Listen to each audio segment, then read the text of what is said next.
ಸಂರಚನಾವಾದ ಮತ್ತು ಸಂನ್ಯಾಸಶಾಸ್ತ್ರಗಳ ನಡುವಿನ ವ್ಯತ್ಯಾಸವನ್ನ ನಾನು ಹೇಳ್ತಾ ಇದ್ದೆ. ಹಾಗಾಗಿ ಇವೆರಡನ್ನ ಪ್ರತ್ಯೇಕಿಸಬಾರದು ಅನ್ನತಕ್ಕಂಥ ಮಾತನ್ನು ಕೂಡ ಹೇಳ್ತಾ ಇದ್ರೆ, ಯಾಕೆ ಅಂದ್ರೆ ಸಾಹಿತ್ಯದ ಅಭ್ಯಾಸವನ್ನ ಲಾಭದಾಯಕವಾಗಿ ಮಾಡಬೇಕಾಗಿರತಕ್ಕಂಥ ಸಂದರ್ಭಗಳು ಬಂದಾಗ ಒಂದು ಮತ್ತೊಂದರ ಅವಶ್ಯಕತೆಯನ್ನ ಒತ್ತಿ ಹೇಳತಕ್ಕಂಥ ಕೆಲಸವನ್ನ ಮಾಡ್ತವೆ. ಒಂದು ಮತ್ತೊಂದರ ಅವಶ್ಯಕತೆಯನ್ನ ಹೇಳತಕ್ಕಂಥ ಕೆಲಸವನ್ನ ಮಾಡ್ತಾ ಹೋಗ್ತವೆ. ಒಂದು ವೇಳೆ ಅವೆರಡನ್ನ ಪ್ರತ್ಯೇಕ ಮಾಡ್ರೆ ಏನಾಗ್ತದಪ್ಪ ಅಂದ್ರೆ, ಸಂಬಂಧ ಮತ್ತು ವಿರೋಧಗಳ ಅನಾವಶ್ಯಕ ವಿನ್ಯಾಸಗಳನ್ನು ಗುರುತಿಸುವ ಹಾಗೆ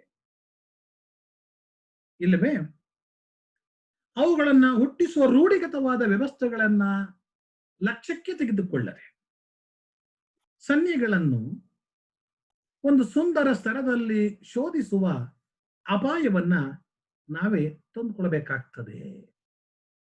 ಅಂದ್ರೆ ಅವೆರಡನ್ನು ಯಾವುದೇ ಕಾರಣಕ್ಕೂ ಕೂಡ ಬೇರೆ ಬೇರೆಯಾಗಿ ನೋಡತಕ್ಕಂಥ ಕೆಲಸವನ್ನು ಮಾಡಬಾರದು.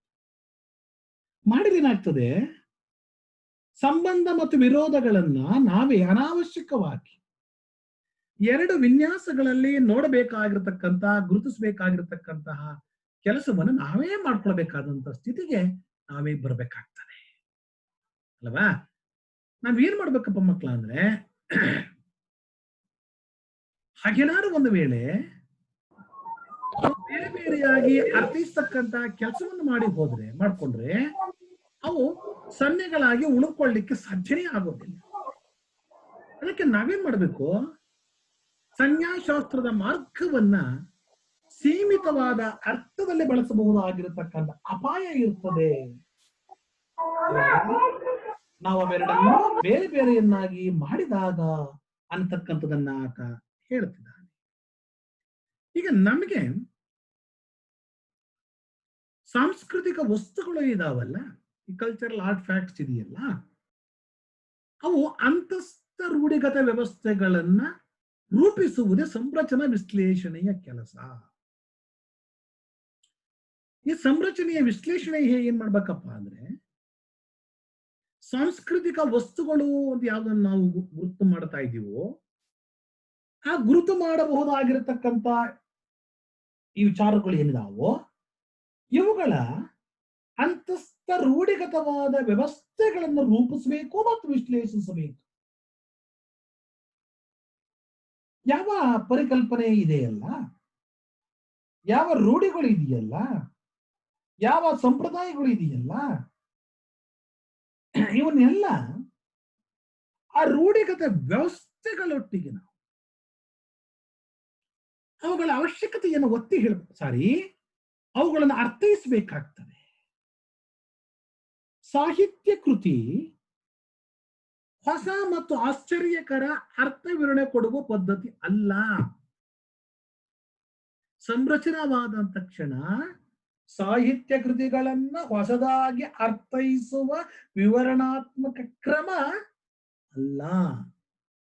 ಹಾಗಾದ್ರೆ ಅದಿನ್ನೇನಪ್ಪಾ ಅಂದ್ರೆ, ಸಾಹಿತ್ಯ ಕೃತಿಗಳ ಅರ್ಥ ಹೇಗೆ ಸಾಧ್ಯವಾಗುತ್ತದೆ ಅಂತ ಪ್ರಶ್ನೆ ಮಾಡೋದಿದೆಯಲ್ಲ, ಅದು ಸಂರಚನಾವಾದ. ಸಾಹಿತ್ಯ ಕೃತಿಯನ್ನ ಅರ್ಥೈಸುವುದಲ್ಲ, ಸಾಹಿತ್ಯ ಕೃತಿಗಳು ಸಮಕಾಲೀನ ಸಂದರ್ಭದಲ್ಲಿ ಓದುಗನಿಗೆ ಯಾವ ಅರ್ಥವನ್ನ ಪಡೆದುಕೊಳ್ತವೋ, ಯಾವ ಅರ್ಥವನ್ನು ಸ್ಫುರಣವನ್ನ ಮಾಡ್ತಾ ಹೋಗ್ತವೋ ಅನ್ನತಕ್ಕಂಥ ಪ್ರಶ್ನೆ ಮಾಡತಕ್ಕಂಥದ್ದಕ್ಕೆ ನಾವು ಸಂರಚನಾವಾದ ಅಂತ ಕರಿತೀವಿ. ಈಗ ಕಾರಂತರ ಚೋಮನದುಡಿ, ದೇವನೂರವರ ಕುಸುಮಬಾಲೆ ಎರಡು ಕಾದಂಬರಿಗಳು ಇಟ್ಕೊಂಡ್ರೆ ಆ ಎರಡು ಕೃತಿಗಳಲ್ಲಿ ಒಂದು ಸಾಲಿದೆ, ಒಂದು ಸಿಮಿಲರ್ ಆಗಿರತಕ್ಕಂತಹ ಒಂದು ಸಾಲಿದೆ. ನನಗೆ ತುಂಡು ಭೂಮಿ ಬೇಕು ಅನ್ನತಕ್ಕಂಥ ಕಾರಂತರ ಕನ್ನಡ ಭಾಷೆಯಲ್ಲಿ ಮಾತನಾಡತಕ್ಕಂಥ ಚೋಮ,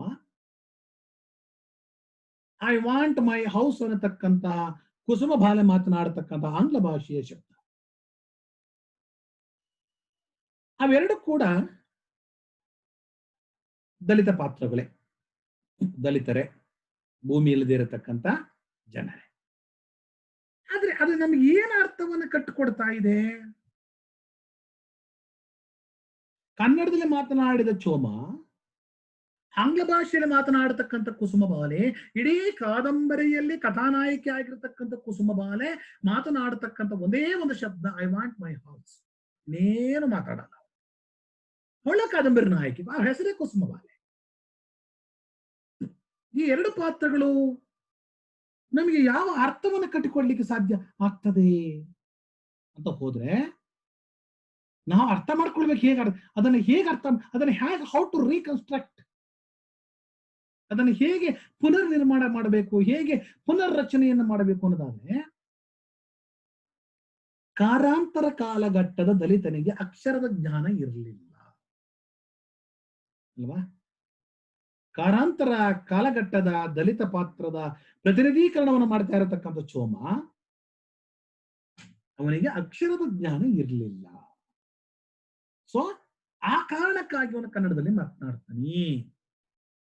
ಅದೇ ದೇವನೂರು ಕಾಲಘಟ್ಟ, ಸ್ವತಃ ದೇವನೂರವರೇ ಶಿಕ್ಷಣವನ್ನ ಪಡೆದಂತವರು, ಅಷ್ಟು ಹೊತ್ತಿಗಾಗಲೇ ನಿರಕ್ಷರಸ್ಥರಾಗಿರ್ತಕ್ಕಂಥ ದಲಿತರು ಅಕ್ಷರಸ್ಥರಾಗಿದ್ದಂತ ಕಾಲಘಟ್ಟ. ಅದಕ್ಕೆ ಆ ಕುಸುಮ ಆಂಗ್ಲ ಭಾಷೆಯಲ್ಲಿ ಮಾತನಾಡ್ತಾಳೆ. ಈ ತರದ ಸಾಹಿತ್ಯ ಕೃತಿಗಳ ಪುನರರ್ಥ ಪಡೆಯತಕ್ಕಂಥ ಕ್ರಿಯೆ ಸಂರಚನಾವಾದ ಏನದ್ರಲ್ಲಿದೆ, ಸ್ಟ್ರಕ್ಚರ್ ಹೇಗೆ ಅದನ್ನ ಅನಲೈಸ್ ಮಾಡ್ತಾರೆ ಅನ್ನೋದನ್ನ ನಾವು ನೋಡತಕ್ಕಂಥ ಕೆಲಸ ಆಗಬೇಕು. ಅರ್ಥ ಆಗ್ತಾ ಇದೆಯಲ್ಲ? ಸಾಹಿತ್ಯಿಕ ಸಿದ್ಧಾಂತ ಮತ್ತು ವಿಮರ್ಶೆ ಇವುಗಳ ಪರಸ್ಪರ ಸಂಬಂಧದ ಬಗೆಗೆ ಉಂಟಾಗಬಹುದಾಗಿರತಕ್ಕಂತಹ ತಪ್ಪು ಗ್ರಹಿಕೆಯನ್ನ ತಿದ್ದಬೇಕಾಗಿದೆ. ಹಾಗಾಗಿ ಒಂದಿಷ್ಟು ವಿಷಯಾಂತರ ಮಾಡ್ತೀನಿ ಅಂತ ಆತನೇ ಹೇಳ್ಕೊಂಡಿದ್ದಾನೆ. ಅದು ಏನಪ್ಪಾ ಅಂದ್ರೆ, ಸಾಹಿತ್ಯ ವಿಮರ್ಶೆಯ ಬಹಳ ಮುಖ್ಯವಾದ ಕೆಲಸ ಏನಪ್ಪಾ ಅಂದ್ರೆ, ಕೃತಿಗಳ ಅರ್ಥ ವಿವರಣೆ ಎನ್ನುವಂತ ಸಾಮಾನ್ಯವಾದ ಅರ್ಥಕ್ಕೆ ಇವತ್ತು ಬಂದು ನಿಂತಿದೆ. ಸಾಹಿತ್ಯ ವಿಮರ್ಶೆ ಅಂದ್ರೆ ಕೃತಿಗಳ ಅರ್ಥ ವಿವರಣೆ.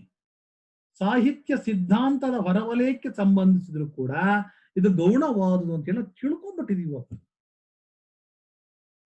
ಆದ್ರೆ ಸತ್ಯ ಇದೆಯಲ್ಲ, ಇದಕ್ಕೆ ಅನತಿ ದೂರದಲ್ಲಿ ಹೋಗಿ ನಿಂತ್ಕೊಂಡಿರುತ್ತೆ. ಶುದ್ಧ ತದ್ವಿರುದ್ಧವಾಗಿರ್ತದೆ ಅಲ್ವಾ? ಕರ್ತೃಗಳು ಮತ್ತು ಕೃತಿಗಳ ಅರ್ಥ ವಿವರಣೆಗಳು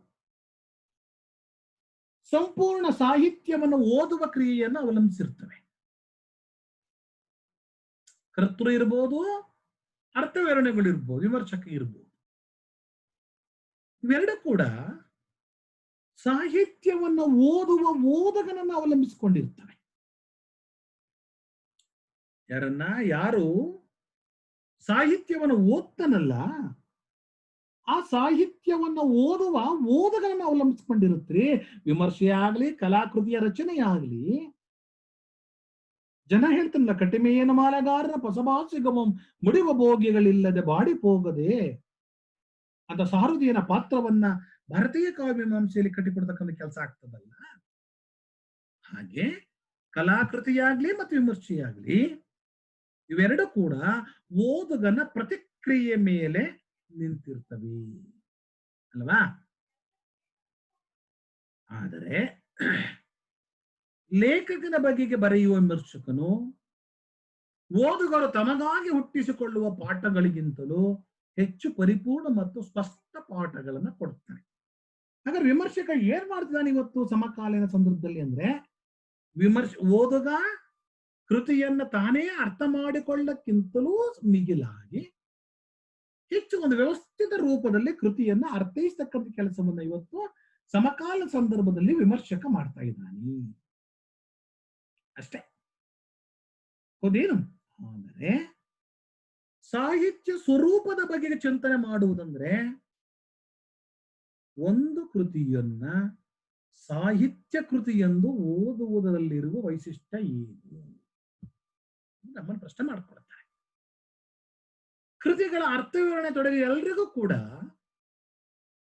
ಯಾರು ಕೃತಿಯನ್ನು ಅರ್ಥೈಸಬೇಕು ಅಂತ ಕೆಲಸವನ್ನ ಮಾಡ್ತಾ ಇದ್ದೀರೋ ಅವರೆಲ್ಲರಿಗೂ ಮೂಲಭೂತವಾಗಿರ್ತಕ್ಕಂಥ ಪ್ರಶ್ನೆಗಳಿಗೆ ಉತ್ತರವನ್ನು ಹುಡುಕತಕ್ಕಂಥ ಕೆಲಸ ಆಗ್ಬೇಕಾಗ್ತದೆ. ಆ ಉತ್ತರಗಳು ಎಲ್ಲಿ ಅಡಕವಾಗಿರ್ತವೆ? ಸಾಹಿತ್ಯದ ಒಳಗಡೆ ಉತ್ತರಗಳು ಅಡಕವಾಗಿರ್ತವೆ. ಸಾಹಿತ್ಯವನ್ನು ಓದುವ ಕ್ರಿಯೆ ಮತ್ತು ಸಾಹಿತ್ಯವನ್ನು ಸಂಸ್ಥೆಯಿಂದ ತಿಳಿದು ಅಭ್ಯಾಸ ಮಾಡುವ ಶಿಸ್ತಿನ ಬೆಳವಣಿಗೆ ಈ ತರದ ಮೂಲಭೂತ ಪ್ರಶ್ನೆಗಳಿಗೆ ಉತ್ತರವನ್ನ ಕಟ್ಟಿಕೊಡತಕ್ಕಂಥ ಕೆಲಸವನ್ನ ಮಾಡ್ತದೆ. ಅಭ್ಯಾಸ ಒಂದು ಶಿಸ್ತಿನ ಕ್ರಿಯೆಯಾಗಿರಬೇಕು. ಆ ಶಿಸ್ತಿನ ಕ್ರಿಯೆ ಆಗಿದ್ದಾಗ ಮಾತ್ರ ಅದು ನಮಗೆ ಈ ತರದ ಗಟ್ಟಿತನವನ್ನ ಕಟ್ಟಿಕೊಡ್ಲಿಕ್ಕೆ ಸಾಧ್ಯ ಆಗ್ತದೆ. ಈಗ ನಾವು ಒಂದು ಕವಿತೆಯಲ್ಲಿ ಅನೇಕ ಸಾರ್ವಜನಿಕ ವಸ್ತುಗಳು ಇರ್ತವೆ. ಅವುಗಳ ಬಗ್ಗೆ ವಾದ ವಿವಾದಗಳು ಆಗ್ತವೆ. ಬಸವಣ್ಣನ ಬಗ್ಗೆ ಬರೆದಂತ ಎಲ್ಲ ಕೃತಿಗಳು ಕೂಡ ವಾದ ವಿವಾದಗಳೇ ನಮ್ಮಲ್ಲಿರುವಂತ. ಅವು ವ್ಯಕ್ತಿಗತವಾದ ಸಾಹಸಚರ್ಯಗಳನ್ನ ಅವಲಂಬಿಸಿಲ್ಲದಿದ್ರೂ ಕೂಡ ಇನ್ನೊಂದು ಅರ್ಥದಲ್ಲಿ ಸತ್ಯದ ವಿಮರ್ಶಾ ಪರಿಸರದಲ್ಲಿ ಓದುಗರು ನಡೆಸುವ ಕ್ರಿಯೆಗಳನ್ನು ಮತ್ತು ಕವಿಗಳು ಗ್ರಹಿಸಿದ ಅರ್ಥಗಳನ್ನು ಅವಲಂಬಿಸಿರುತ್ತವೆ. ಓದುಗರು ನಡೆಸಕ್ಕಂತಹ ಕ್ರಿಯೆ ಮತ್ತು ಕವಿಗಳು ಗ್ರಹಿಸಿದ ಅರ್ಥಗಳನ್ನು ಅವಲಂಬನೆಯನ್ನು ಮಾಡಿಕೊಂಡಿರುತ್ತವೆ. 10ನೇ ಶತಮಾನದ ಪಂಪ ಒಂದು ಸಾಲನ್ನು ಉಲ್ಲೇಖ ಮಾಡ್ತಾರೆ. ಭೂಪರ್ ಅವಿವೇಕಿಗಳೆಂಬುದು ನಿಜಂ ಅಂತ ಹೇಳ್ತಾರೆ ಅಲ್ವಾ? ಭೂಪರ್ ಅವಿವೇಕಿಗಳೆಂಬುದು ನಿಜಂ ಅಂತ. ರಾಜರು ದಡ್ಡ ಮುಂಡೆವು ಅಂತ ಒಂದು ಪದವನ್ನು ಬಳಸ್ತಾರೆ. ರಾಜಾಶ್ರಯದಲ್ಲಿರುವ ರಾಜ ಪಂಪ ರಾಜನನ್ನ ಹೇಗೆ ಬಳಸ್ತಾನೆ ಅಂದ್ರೆ ಅದರ ಹಿಂದೆ ಅನೇಕ ಅವ್ಯಕ್ತ ಮಾದರಿಗಳಿದಾವೆ. ಅನೇಕ ಅವ್ಯಕ್ತ ಮಾದರಿಗಳು, ಅರ್ಥವಾಗದೇ ಇರತಕ್ಕಂಥ. ಇಡೀ ಮಹಾಭಾರತವನ್ನು ಬರ್ದ್ಕೊಂಡು ಬಂದಂತ ಪಂಪ ಕೊನೆಗೆ ಒಂದೇ ಸಲ ಹೇಳ್ಬಿಡ್ತಾನ್ರಿ, ನೆನೆಯದಿರಣ್ಣ ಭಾರತದೋಳು ಪೆರರಾ ನಮ್ಮ ಅಂತ ಹೇಳ್ಬಿಡ್ತಾನೆ. ಇಡೀ ಮಹಾಭಾರತ ಯಾವನ್ನ ನೆನ್ಕೊಳ್ಬೇಡಿ ಅಂತ. ಹಾಗಂದ್ರೆ ಇಡೀ ಮಹಾಭಾರತ ಜೋಳದ ಪಾಳೆಗೆಗೋಸ್ಕರವಾಗಿ ನಾನು ಕಟ್ಟಿದ ಕಥೆಯ ಹೊರತು ನಿಜವಾದ ಮಹಾಭಾರತದ ಕಥೆ ಇದಲ್ಲ ಅನ್ನತಕ್ಕಂಥ ಅವ್ಯಕ್ತ ಮಾದರಿಯನ್ನು ಹೇಳ್ತಾನಲ್ಲ, ಇದು ಓದುಗರು ನಡೆಸುವ ಕ್ರಿಯೆ ಮತ್ತು ಕವಿಗಳು ಗ್ರಹಿಸಿದ ಅರ್ಥಗಳನ್ನ ಅವಲಂಬನೆಯನ್ನು ಮಾಡ್ಕೊಂಡಿರ್ತದೆ. ಈಗ ನಾವಿನ್ನು ಮುಂದೆ ಹೋದ್ರೆ ನವ್ಯ ವಿಮರ್ಶೆ ಅರ್ಥಗಳು ಪಠ್ಯದಲ್ಲಿರದೆ ಪಠ್ಯದ ಭಾಷೆಯಲ್ಲಿರುತ್ತವೆ. ನವ್ಯ ಸಾಹಿತ್ಯದ ವಿಮರ್ಶೆ ಇದೆಯಲ್ಲ, ಅದರ ಅರ್ಥ ಪಠ್ಯದಲ್ಲಿ ಇರಲಿಕ್ಕೆ ಸಾಧ್ಯನೇ ಇಲ್ಲ. ಅಂದ್ರೆ ಪಠ್ಯದ ಭಾಷೆಯಲ್ಲಿ ಇರ್ತವೆ ಅಂತ ಹೇಳುವಾಗ ಕವಿತೆ ಸ್ವಯಂ ಚಾಲಿತ ಸ್ವಾವಲಂಬಿ ನೈಜ ಜೀವಿಯ ಹಾಗೆ ಒಂದು ಸಂಪೂರ್ಣ ಸುಸಂಬದ್ಧ ಘಟಕ ಅಂತ ನಾವು ತಿಳ್ಕೊಳ್ಬೇಕಾಗ್ತದೆ. ಅಂದ್ರೆ ಕವಿತೆ ಅನ್ನತಕ್ಕಂಥದ್ದು ಒಂದು ಸ್ವಯಂ ಚಾಲಿತವಾಗಿರತಕ್ಕಂತಹ, ಯಾರಲ್ಲೂ ಆಶ್ರಯವನ್ನು ಪಡೆದೇ ಇರತಕ್ಕಂತಹ ಒಂದು ನೈಜ ಜೀವಿಯ ಹಾಗೆ ಒಂದು ಸಂಪೂರ್ಣವಾದಂತಹ ಪರಿಪೂರ್ಣವಾದಂತಹ ಘಟಕ ಅಂತ ತಿಳಿಬೇಕು ಅನ್ನತಕ್ಕಂಥ ಮಾತನ್ನ ನಾವು ಅರ್ಥೈಸ್ಕೊತಾ ಹೋಗ್ಬೇಕಾಗ್ತದೆ. ಈ ನೆಲೆಯಲ್ಲಿ ಸಂರಚನವಾದವು, ಮತ್ತೆ ವಾಪಸ್ ಸಂರಚನವಾದಕ್ಕೆ ಬರ್ತಾ ಇದ್ದೀನಿ. ಕವಿತೆ ಒಂದು ಸ್ವಾವಲಂಬಿ ಮತ್ತು ಸ್ವಯಂಪೂರ್ಣ ಜೈವಿಕ ವಸ್ತು ಆಗಿರದೆ, ಈಗ ನಮ್ಗೊಂದು ಪ್ರಶ್ನೆ ಹುಟ್ಕೊಳ್ತದೆ. ಇದುವರೆಗೆ ನಾವು ಸಿದ್ಧ ವಿಮರ್ಶೆಯ ಸಿದ್ಧ ಮಾದರಿಗಳನ್ನ ಅರ್ಥ ಮಾಡಿಕೊಳ್ಳುವ ಸಂದರ್ಭದ ಒಳಗೆ ನಾವೇನ್ ಹೇಳ್ಕೊಂಡು ಬಂದ, ಕವಿತೆಗೆ ಒಂದು ಜೈವಿಕ ಬೆಳವಣಿಗೆ ಇದೆ ಅಂತ ಹೇಳಿ. ಆದ್ರೆ ಸಂರಚನಾವಾದ ಹೇಳ್ತಾ ಇದೆ ಅದಕ್ಕೆ ಸ್ವಾವಲಂಬಿ ಸ್ವಯಂಪೂರ್ಣ ಒಂದು ವಸ್ತು ಆಗಿರದೆ. ಇನ್ನೇನಾಗಿರ್ತದೆ ಮತ್ತೆ ಹಾಗಾದ್ರೆ ಅದು ಸಾಹಿತ್ಯ ವ್ಯವಸ್ಥೆಗೆ ಸಂಬಂಧಿಸಿದ ಅಷ್ಟೇ ಅರ್ಥ ಹೊಂದಿರುವ ಒಂದು ಅನುಕ್ರಮಣಿಕೆ ಆಗಿರುತ್ತದೆ. ಅಂದ್ರೆ ಸ್ವಾವಲಂಬಿಯೂ ಅಲ್ಲ, ಸ್ವಯಂಪೂರ್ಣವೂ ಅಲ್ಲ, ಜೈವಿಕ ರೂಪವೂ ಕೂಡ ಅದಲ್ಲ. ಇನ್ನೇನಪ್ಪ ಅಂದ್ರೆ ಒಂದು ಸಾಹಿತ್ಯ ವ್ಯವಸ್ಥೆಗೆ ಒಂದು ಸೀಕ್ವೆನ್ಸ್ ಅಂತ ಕರಿತೀವಲ್ಲ, ಸಾಹಿತ್ಯ ರಚನೆ ಆಗಬೇಕು ಅಂದ್ರೆ ಅದಕ್ಕೊಂದು ಸೀಕ್ವೆನ್ಸ್ ಬೇಕು.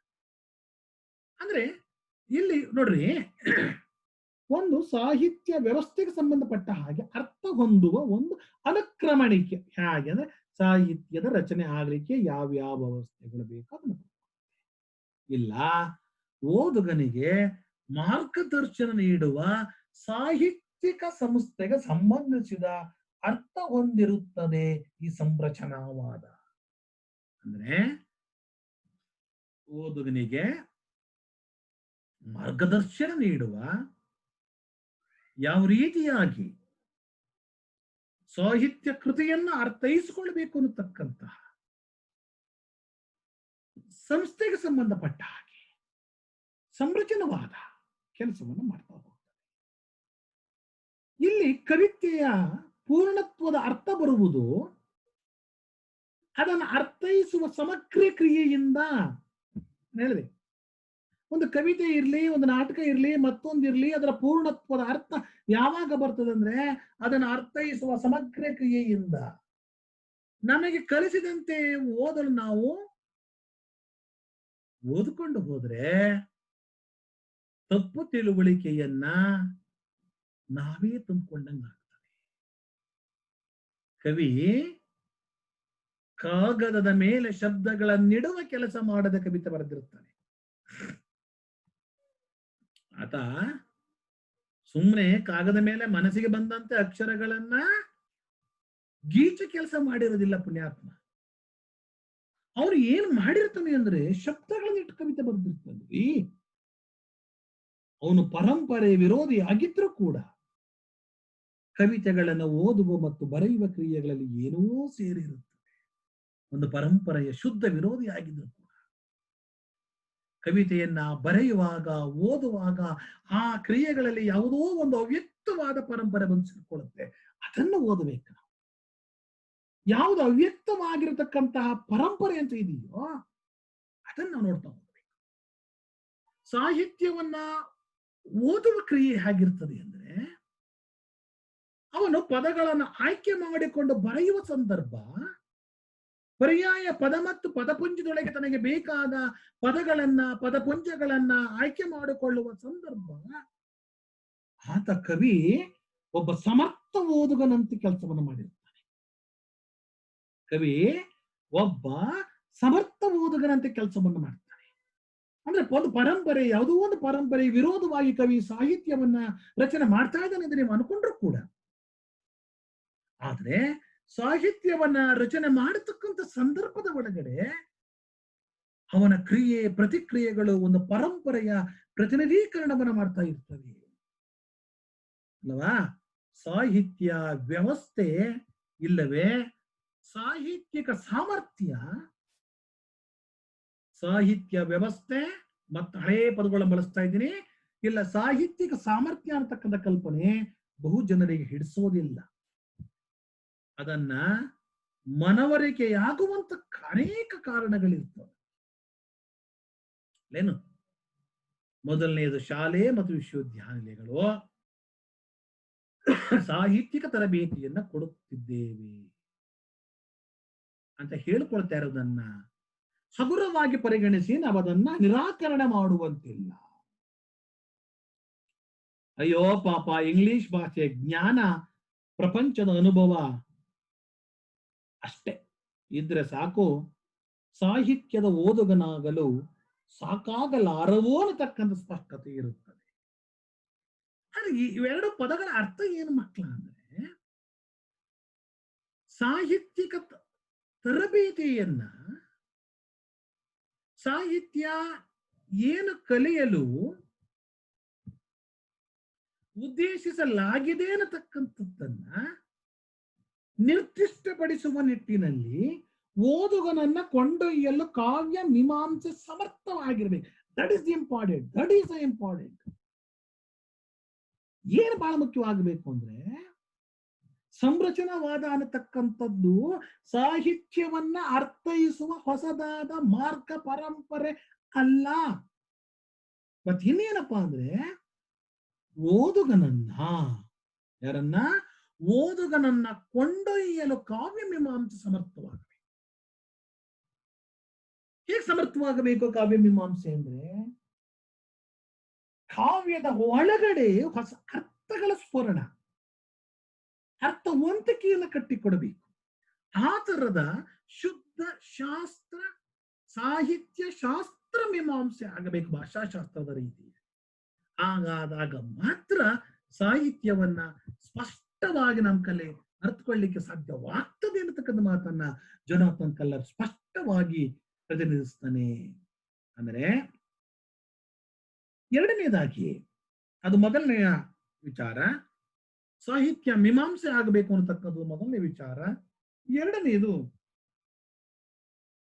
ಒಂದು ಕೃತಿಯ ಅಭ್ಯಾಸ ಇನ್ನೊಂದು ಕೃತಿಯ ಅಭ್ಯಾಸವನ್ನ ಸುಲಭಗೊಳಿಸುತ್ತದೆ ಎಂಬುದು ಸ್ಪಷ್ಟ. ನಾವೇನ್ ಮಾಡ್ತೀವಿ, ಒಂದು ಕೃತಿಯ ಅಭ್ಯಾಸ, ಒಂದು ಕೃತಿಯನ್ನು ಚೆನ್ನಾಗಿ ಅರ್ಥ ಮಾಡ್ಕೊಂಡ್ಬಿಟ್ರೆ ಇನ್ನೊಂದು ಕೃತಿಯನ್ನ ಹೀಗೆ ಓದಬಹುದು ಅನ್ನತಕ್ಕಂತಹ ಒಂದು ಸುಲಭವಾಗಿರತಕ್ಕಂಥ ಮಾರ್ಗವನ್ನ ಕೊಡುತ್ತೆ ಅನ್ನತಕ್ಕದ್ದು ಸ್ಪಷ್ಟವಾಗಿರ್ತದೆ. ಆದರೆ ಈಗ ವಿಚಾರಕ್ಕೆ ಬರ್ತೀನಿ. ನಾವೆಷ್ಟು ಸುಲಭವಾಗಿ ಅರ್ಥ ಮಾಡ್ಕೊಳ್ತೀವಿ ಮಕ್ಕಳ ಅಂದ್ರೆ ಒಂದು ಕೃತಿ ಓದ್ಬಿಟ್ರೆ ಸಾಕು, ಇನ್ನೊಂದು ಕೃತಿ ಅರ್ಥ ಮಾಡ್ಕೊ. ಆದರೆ ಒಬ್ಬ ಕವಿಯ ಕೃತಿಗಳನ್ನ ಅರ್ಥ ಮಾಡಿಕೊಳ್ಳಬಹುದು, ಬೇರೊಬ್ಬ ಕವಿಯ ಕೃತಿಗಳಾದ್ರೆ ತೌಲನಿಕ ಅಂಶಗಳನ್ನಷ್ಟನ್ನೇ ಪಡ್ಕೊಂಡು ಓದುವಂಥದ್ದಲ್ಲ. ಅದು ಹೇಗೆ ಓದ್ಬೇಕು ನಾವು? ತೌಲನಿಕ ಅಂಶಗಳನ್ನಷ್ಟನ್ನೇ ಪಡೆಯದೆ ಸಾಹಿತ್ಯ ಕೃತಿಯೊಂದನ್ನ ಹೇಗೆ ಓದಬೇಕು ಅನ್ನತಕ್ಕಂಥ ಅರಿವು ನಮ್ಗೆ. ಸುಮ್ಮನೆ ಓದೋದಲ್ಲ ಸಾಹಿತ್ಯ ಕೃತಿ. ನಮ್ಮ ಈಗಾಗಲೇ ಸಿದ್ಧವಾಗಿರುವ ಸಾಮಾನ್ಯ ಮತ್ತು ವಿಶಿಷ್ಟ ಅಂಶಗಳು, ಒಂದು ಕೃತಿಯನ್ನ ಮತ್ತೊಂದರಿಂದ ಪ್ರತ್ಯೇಕಿಸಿ ವಿಶಿಷ್ಟ ಗುಣಗಳು ಅರ್ಥ ಮಾಡ್ಕೊಳ್ಬೇಕು. ಯಾವಾಗ ನಮಗೆ ತೌಲನಿಕ ಸಾಹಿತ್ಯವನ್ನು ಓದುವಾಗ ಈಗಾಗಲೇ ಸಿದ್ಧವಾಗಿರುವ ಸಾಮಾನ್ಯ ತತ್ವ ಸ್ವರೂಪ ಮತ್ತು ವಿಶಿಷ್ಟಾಂಶಗಳ ಮೂಲಕ ಕೃತಿಯನ್ನು ಅರ್ಥ ಮಾಡಿಕೊಂಡ್ರೆ ಒಂದು ಕೃತಿಗೂ ಮತ್ತೊಂದು ಕೃತಿಗೂ ಇರಬಹುದಾಗಿರತಕ್ಕಂಥ ವಿಶೇಷತೆ ಏನಪ್ಪಾ ಅಂದ್ರೆ ಯಾವುದು ಶ್ರೇಷ್ಠ. ಈಗ ನಾವು ಇಲಿಯಡ್, ಒಡೆಸ್ಸಿ, ರಾಮಾಯಣ, ಮಹಾಭಾರತಗಳನ್ನ ಈ 4 ಕೃತಿಗಳನ್ನ ಇಟ್ಕೊಂಡು ತೌಲನೇಕವಾಗಿ ಚರ್ಚೆ ಮಾಡಿದ್ರೆ ನಮಗೆ ಗೊತ್ತಾಗ್ತದೆ ಯಾವ ಕೃತಿ ಶ್ರೇಷ್ಠ. ಇಲಿಯಡ್ಡೇ, ರಾಮಾಯಣವೇ, ಒಡೆಸ್ಸಿಯೇ, ಮಹಾಭಾರತವೇ. ಹಾಗೆ ಇಟ್ಟುಕೊಂಡು ಚರ್ಚೆ ಮಾಡ್ತಾ ಹೊರ ಏನಾಗ್ತದೆ ನಮಗೆ, ನಾವು ಒಂದು ಕೃತಿಯಿಂದ ಮತ್ತೊಂದು ಕೃತಿಯನ್ನ ಪ್ರತ್ಯೇಕಿಸಬಹುದಾಗಿರತಕ್ಕಂತಹ ವಿಶಿಷ್ಟವಾಗಿರತಕ್ಕಂಥ ಗುಣ ಯಾವುದು?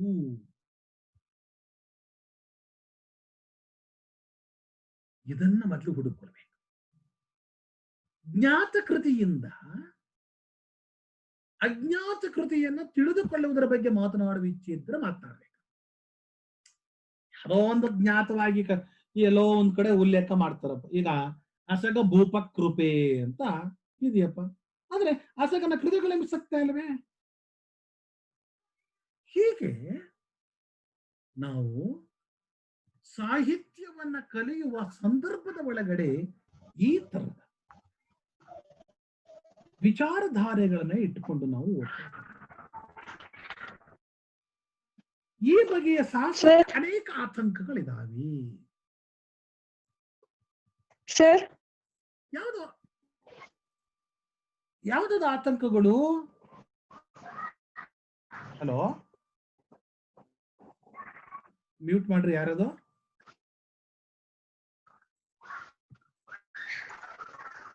ಸರ್ ಮ್ಯೂಟ್ ಮಾಡ್ರಿ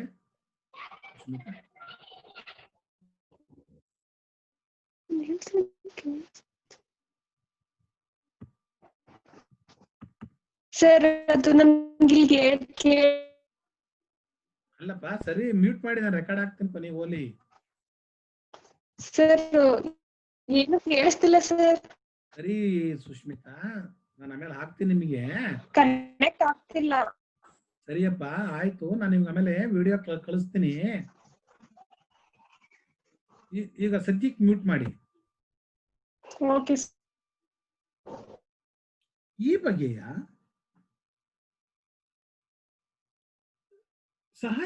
ಸಾಹಸಕ್ಕಿರುವ ಆತಂಕಗಳು ಯಾವುದಪ್ಪ ಅಂದ್ರೆ, ಮೊದಲನೆಯದು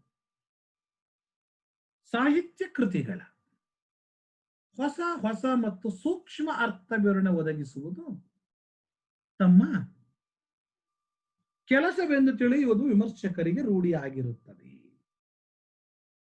ಸಾಹಿತ್ಯ ಕೃತಿಗಳು ಹೊಸ ಹೊಸ ಮತ್ತು ಸೂಕ್ಷ್ಮ ಅರ್ಥ ವಿವರಣೆ ಒದಗಿಸುವುದು ತಮ್ಮ ಕೆಲಸ ಅಂತೇಳಿ ವಿಮರ್ಶಕರು ತಮ್ಮನ್ನು ತಾವು ಅನಭಿಷಕ್ತ ದೊರೆಗಳು ಈಗಾಗಲೇ ಗುರುತಿಸ್ಕೊಂಡ್ಬಿಟ್ಟಿದ್ದಾರೆ. ಮತ್ತು ಯಾವುದನ್ನ ಅನುಭವಿ ಓದುಗರು ತಿಳಿದಿರ್ತಾರೆ ಅಂತಕ್ಕಂತಹ ಗ್ರಹಿಸಲ್ಪಟ್ಟಿರುತ್ತದೆಯೋ ಅದರ ಕಡೆಗೆ ಲಕ್ಷ್ಯ ವಹಿಸಿದರಿಂದ ಕೇಳುವುದು ವಿಮರ್ಶೆ ಕೆಲಸವನ್ನ ಬಡಕಲಾಗಿಸಿದಂತೆ. ಈಗ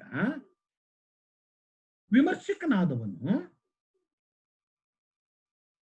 ಏನು ವಿಮರ್ಶೆಯನ್ನು ಮಾಡಬೇಕು?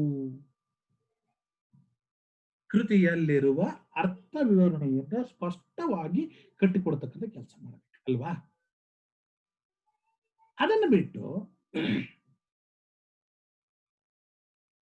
ಯಾರು ಓದುಗರು, ಅನುಭವಿ ಓದುಗರು, ಬಲ್ಲಂತ ಓದುಗರು ಯಾವ ವಿಚಾರವನ್ನು ಹೆಚ್ಚು ತಿಳಿದಿರ್ತಾರೆ ಅಂತಕ್ಕಂತಹ ವಿಚಾರದ ಕಡೆಗೆ ಲಕ್ಷ್ಯ ವಹಿಸಿದರೆ ಉಳಿದ ವಿಚಾರಗಳನ್ನ ಗಮನಿಸೋರು ಯಾರು? ವಿಮರ್ಶೆ ಹಾಳಾಗ್ಲಿಲ್ಲೇನು? ಹೀಗೆ ಭಾಷೆಯನ್ನ ಬಳಸುವುದರಲ್ಲಿ ಆಸಕ್ತರಾಗಿರುತ್ತಾರೆ ವಿನಃ ಭಾಷಿಕ ಸಾಮರ್ಥ್ಯದ ಸ್ವರೂಪವನ್ನು ನಿರ್ಧರಿಸಲು ಯತ್ನಿಸುವುದಿಲ್ಲ.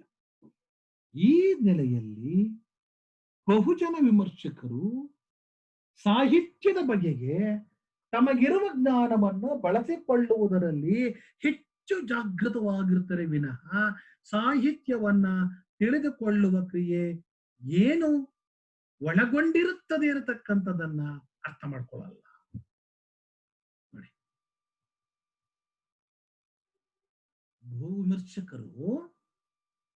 ಬಹುಜನ ವಿಮರ್ಶಕರು ತಮಗಿರುವ ಜ್ಞಾನವನ್ನ ಬಳಸುವುದರಲ್ಲಿ ಹೆಚ್ಚು ಆಸಕ್ತಿಯನ್ನು ಹೊಂದಿರ್ತಾರೆಯೇ ವಿನಃ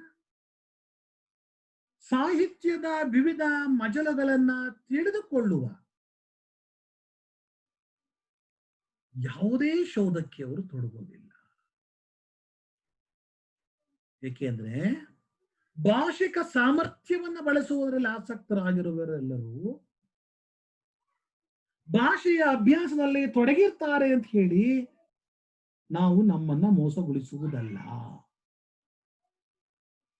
ಎರಡನೆಯ ಸಂದರ್ಭ ಏನಪ್ಪಾ ಅಂದ್ರೆ, ವಿಮರ್ಶಕರು ತಾವು ಮಾಡಿದ ಒಂದೊಂದು ಕೃತಿಯ ಸಮಗ್ರ ವಿಮರ್ಶಕರು ತಾವು ಮಾಡಿದಂತ ಕೃತಿಯ ಸಮಗ್ರ ವಿಮರ್ಶೆ ಇದೆಯಲ್ಲ, ಸಾಹಿತ್ಯ ಅಭ್ಯಾಸವಾಗಿರುತ್ತದೆಂದೇ ನಂಬಿಸಿಕೊಂಡು ಯಶಸ್ವಿಯಾಗಿದ್ದಾರೆ. ಒಂದು, ನಮ್ಗೆಲ್ಲವೂ ಗೊತ್ತಿದೆ ಅಂತ ಹೇಳಿ ಹೆಚ್ಚು ಶೋಧನೆಗೆ ತೊಡಗೋದಿಲ್ಲ. ಎರಡನೆಯದು, ನಾವು ಕೃತಿಯ ಸಮಗ್ರ ಸಾಹಿತ್ಯಾಭ್ಯಾಸವನ್ನ ಮಾಡಿಬಿಟ್ಟಿದೀವಿ ಅಂತ ಹೇಳಿ ನಮ್ಮನ್ನ ನಂಬಿಸಿರ್ತಾರೆ. ಇದು ಅವರ ತಿಳುವಳಿಕೆಯಲ್ಲಿರಬಹುದಾಗಿರತಕ್ಕಂತಹ ಒಂದು ಭ್ರಮೆ. ನಮ್ಮ ಕೆಲಸ ಏನು? ಕೇವಲ ಸಾಹಿತ್ಯದ ಸ್ವರೂಪವನ್ನು ನಿರ್ಧರಿಸುವುದೇ ಆಗಿದ್ರೆ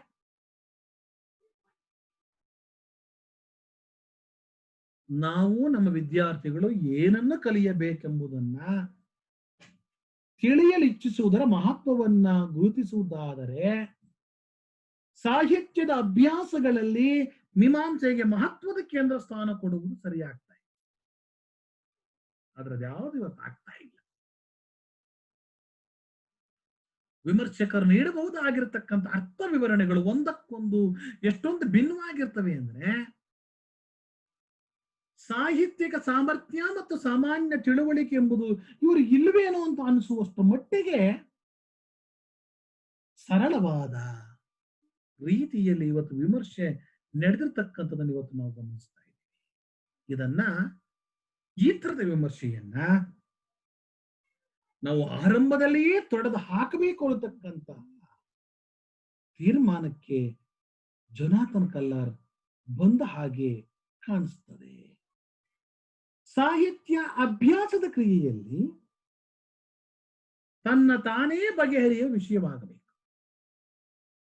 ಒಂದು ನಿರ್ದಿಷ್ಟವಾದ ಪರಿಣಾಮಗಳಿಗೆ ಕಾರಣೀಭೂತವಾದ ಸಂಪ್ರದಾಯ ಮತ್ತು ಕ್ರಿಯೆಗಳನ್ನ ನಿರ್ಧರಿಸುವ ಯತ್ನದ ತೊಡಗಿರುವ ಯಾವ ಪರಿಣಾಮಗಳನ್ನೂ ವಿವರಿಸಲು ಯತ್ನಿಸುತ್ತೇನೆ ಎಂಬುದನ್ನು ಸ್ಪಷ್ಟವಾಗಿ ಹೇಳುವುದೊಂದರಿಗೆ ತನ್ನ ಶೋಧವನ್ನು ಪ್ರಾರಂಭಿಸಬೇಕಾಗ್ತದೆ. ನಾನು ಒಂದು ನಿರ್ದಿಷ್ಟವಾದ ಪರಿಣಾಮಗಳಿಗೆ ಅನುಗುಣವಾಗಿ ಕಾರಣೀಭೂತವಾಗಿರತಕ್ಕಂಥ ಯಾವ ಸಂಪ್ರದಾಯ ಮತ್ತು ಕ್ರಿಯೆಗಳಿದೆಯೋ ಅದನ್ನು ನಿರ್ಧರಿಸುವ ಯತ್ನದಲ್ಲಿ ನಾನು ಈ ರೀತಿಯಾಗಿರ್ತಕ್ಕಂಥ ಪ್ರಯತ್ನವನ್ನು ಮಾಡ್ತಾ ಇದ್ದೀನಿ, ಶೋಧವನ್ನ ಮಾಡ್ತಾ ಇದ್ದೀನಿ. ಬಳಿಕ ಅವುಗಳನ್ನ ಸಮರ್ಥನೆ ಮಾಡಿಕೊಳ್ಳುವ ಮಾದರಿಗಳನ್ನ ರಚಿಸುತ್ತೇನೆ ಅಂತ ಹೇಳಿ ಅದನ್ನ ವಿಮರ್ಶೆ ಮಾಡಬೇಕು ಮತ್ತು ರಚಿಸಬೇಕು. ಹಾಗೆ ಬರದಾಗ ಮಾತ್ರ ಅದು ಶ್ರೇಷ್ಠವಾಗುತ್ತೆ ಅನ್ನತಕ್ಕಂಥ ಮಾತನ್ನ ಆ ಜೊನಾಥನ್ ಕಲ್ಲಾರ್ ಹೇಳ್ತಾ ಇದ್ದಾನೆ. ಸಂರಚನಾ ವಿಧಾನವು ಸಾಹಿತ್ಯದ ಕೃತಿಮತೆಯನ್ನು ಒತ್ತಿ ಹೇಳುವುದರೊಂದಿಗೆ ಪ್ರಾರಂಭವಾಗ್ತದೆ. ಈಗ ಹೇಳ್ಕೊಂಡು ಬಂದ ಎಲ್ಲ ವಿಚಾರಗಳು ಸಾಹಿತ್ಯದ ಕೃತಿಮತೆ. ನಂಗೆಲ್ಲ ಗೊತ್ತಿದೆ, ನಾನೆಲ್ಲ ಬುದ್ಧಿವಂತ, ನಾನೇ ಬುದ್ಧಿವಂತ, ನನಗಿಂತ ಬುದ್ಧಿವಂತ ಇನ್ನು ಯಾರು ಇಲ್ಲ ಅಂತ ಹೇಳಿ ಒಣ ಆಡಂಬರದ ಜಂಬವನ್ನು ಕೊಚ್ಚಿಕೊಳ್ಳತಕ್ಕಂಥ ವಿಮರ್ಶಕ ಇದಾನಲ್ಲ, ಇವನು ಸಾಹಿತ್ಯಕ್ಕೆ ಮೋಸವನ್ನು ಮಾಡ್ತಾ ಇದ್ದಾನೆ. ಇಂತಹ ಕೃತಕತೆಯನ್ನ ಕೃತಮತೆಯನ್ನ ಒತ್ತಿ ಹೇಳುವುದರೊಂದಿಗೆ ಆರಂಭವಾಗ್ತದೆ ಯಾವುದೋ ಈ ಸಂರಚನಾ ವಿಧಾನ. ಮಾಹಿತಿ ನೀಡುವ ಭಾಷೆಯ ಆಟದಲ್ಲಿ ಅದನ್ನು ಬಳಸಲಾಗುವುದಿಲ್ಲ. ಈಗ ಮಾಹಿತಿ ನೀಡ್ತೀವಲ್ಲ, ಈಗ ನಿನ್ನೆ ನಾನು ಊರಿಗೆ ಹೋದೆ, ಮಾಹಿತಿ ಭಾಷೆ. ಈ ರೂಪದಲ್ಲಿ ನಾವು ಈ ಸ್ಟ್ರಕ್ಚರೈಸಮ್ ಮತ್ತು ಸಂರಚನಾವಾದ ಆ ಸ್ಟ್ರಕ್ಚರ್ ಕಟ್ಕೊಳ್ಳಿಕ್ಕೆ ಸಾಧ್ಯ ಇಲ್ಲ. ಯಾಕೆಂದ್ರೆ ರೂಢಿಯಿಂದ ಬಂದಂತೆ ಮಾತನಾಡುವನು ಅವನ ಆಡು ಮಾತಿನ ಸಂಬಂಧವನ್ನ ಕವಿತೆಯನ್ನು ಓದುವಾಗ ಕವಿತೆಯ ಮಾತಿನೊಂದಿಗೆ ಕ್ರಿಯೆಗೆ ಹೊಂದುವ ಸಂಬಂಧಕ್ಕಿಂತ ಭಿನ್ನವಾಗುವ ಸ್ಪಷ್ಟವಿರುತ್ತದೆ. ಈಗ ಆಡು ಮಾತನ್ನಾಡತಕ್ಕಂಥದ್ದು ಬೇರೆ, ಆಡು ಮಾತನ್ನಾಡುವವರಲ್ಲಿ ಆ ಸಂಬಂಧ ಕವಿತೆಯಲ್ಲಿ ಮಾತನಾಡುವ ಸಂಬಂಧ ಭಿನ್ನವಾಗಿರುತ್ತೆ. ಆಡು ಮಾತಲ್ಲಿ ಆಡು ಭಾಷೆಯನ್ನ ಹೇಗೆ ಬೇಕಾದ್ರೂ ಬಳಕೆಯನ್ನು ಮಾಡ್ಕೊಳ್ತೀವಿ, ನಮ್ಮ ಇಚ್ಛೆಗೆ ಅನುಗುಣವಾಗಿ ಭಾಷೆಯನ್ನು ಬಳಕೆಯನ್ನು ಮಾಡ್ಕೊಳ್ತೀವಿ. ಆದ್ರೆ ನಮ್ಮ ಇಚ್ಛೆಗನುಗುಣವಾಗಿ ನಾವು ಸಾಹಿತ್ಯದೊಳಗಡೆ ಭಾಷೆಯನ್ನು ಬಳಸಲಿಕ್ಕೆ ಸಾಧ್ಯ ಆಗಲ್ಲ ಅಲ್ವಾ? ಅದು ಭಿನ್ನವಾಗಿರುತ್ತೆ. ಭಾವಗೀತೆಗಿರತಕ್ಕಂಥ ಕವಿಯ ಸಂಬಂಧವು ಅವನು ಬರೆದ ಪತ್ರದಗಿರತಕ್ಕಂಥ ಸಂಬಂಧಕ್ಕಿಂತ ಭಿನ್ನವಾಗಿರುತ್ತದೆ. ಯಾಕೆಂದ್ರೆ ಅವನು ಪತ್ರವನ್ನು ಪದ್ಯ ರೂಪದಲ್ಲಿ ಬರೆದಿದ್ದಾದರೆ ಪದ್ಯ ರೂಪದ ಪತ್ರಕ್ಕೂ ಅವನಿಗಿರುವ ಸಂಬಂಧ ಸಾಮಾನ್ಯ ಗದ್ಯ ರೂಪದ ಪತ್ರಕ್ಕೂ ಅವನಿಗಿರುವ ಸಂಬಂಧಕ್ಕಿಂತ ಭಿನ್ನವಾಗಿರುತ್ತದೆ. ಗದ್ಯ ಮತ್ತೆ ಪದ್ಯ ಇವೆರಡೂ ಕೂಡ ಮಕ್ಕಳ ಭಿನ್ನವಾಗಿರತಕ್ಕಂಥ ಸ್ವರೂಪವನ್ನ ಪಡೆದುಕೊಂಡಿರ್ತವೆ. ಯಾಕೆ ಭಿನ್ನವಾಗಿರತಕ್ಕಂಥ ಸ್ವರೂಪವನ್ನ ಪಡೆದುಕೊಂಡಿರ್ತೇವೆ ಅಂತ ಹೇಳ್ತಾ ಇದ್ದೀನಿ ಅಂದ್ರೆ, ಇಲ್ಲಿ ಪದ್ಯ ಆಡು ಭಾಷೆಯನ್ನ ಬಳಕೆಯನ್ನ ಮಾಡಿಕೊಳ್ಳಿಕ್ಕೆ ಸಾಧ್ಯ ಇಲ್ಲ. ಆಡು ಭಾಷೆಯಲ್ಲಿ ನಾವು ಆಡುವ ಪದಗಳನ್ನ, ನಾವು ಬಳಸತಕ್ಕಂಥ ಪದಗಳನ್ನ ನಾವು ಯಾವುದೇ ಕಾರಣಕ್ಕೂ ಮಕ್ಕಳ ಅದನ್ನ ಬರವಣಿಗೆಯಲ್ಲಿ ತರಲಿಕ್ಕೆ ಸಾಧ್ಯ ಇಲ್ಲ. ಹಾಗಾಗಿ ಸಂರಚನಾ ವಿಧಾನವೇ ಬೇರೆ. ಸಂರಚನಾ ವಿಧಾನ ಅಂದ್ರೆ ನೈಜೀಕರಣ, ಕೃತಕತೆಯನ್ನ ಬಿಟ್ಟು ಕೃತಕತೆಯನ್ನ ಬಿಟ್ಟು ನೈಜೀಕರಿಸುವ ಸಂವಹನ ಯೋಗ್ಯ ಮಾಡುವ ವಿಧಾನಗಳೇ ಸಂರಚನಾ ವಿಧಾನಗಳು. ಕವಿತೆಯನ್ನ ಸ್ವಾಭಾವಿಕವಾಗಿ ನೈಜೀಕರಿಸತಕ್ಕಂತಹ ಅರ್ಥವನ್ನ ಸಂವಹನ ಕೊಡತಕ್ಕಂತ ಅರ್ಥಕ್ಕೆ ನಾವು ಇದನ್ನ ಸಂರಚನಾ ವಾದ ಅಂತ ಹೇಳಿ ಕರಿತಾ ಹೋಗ್ತೀವಿ.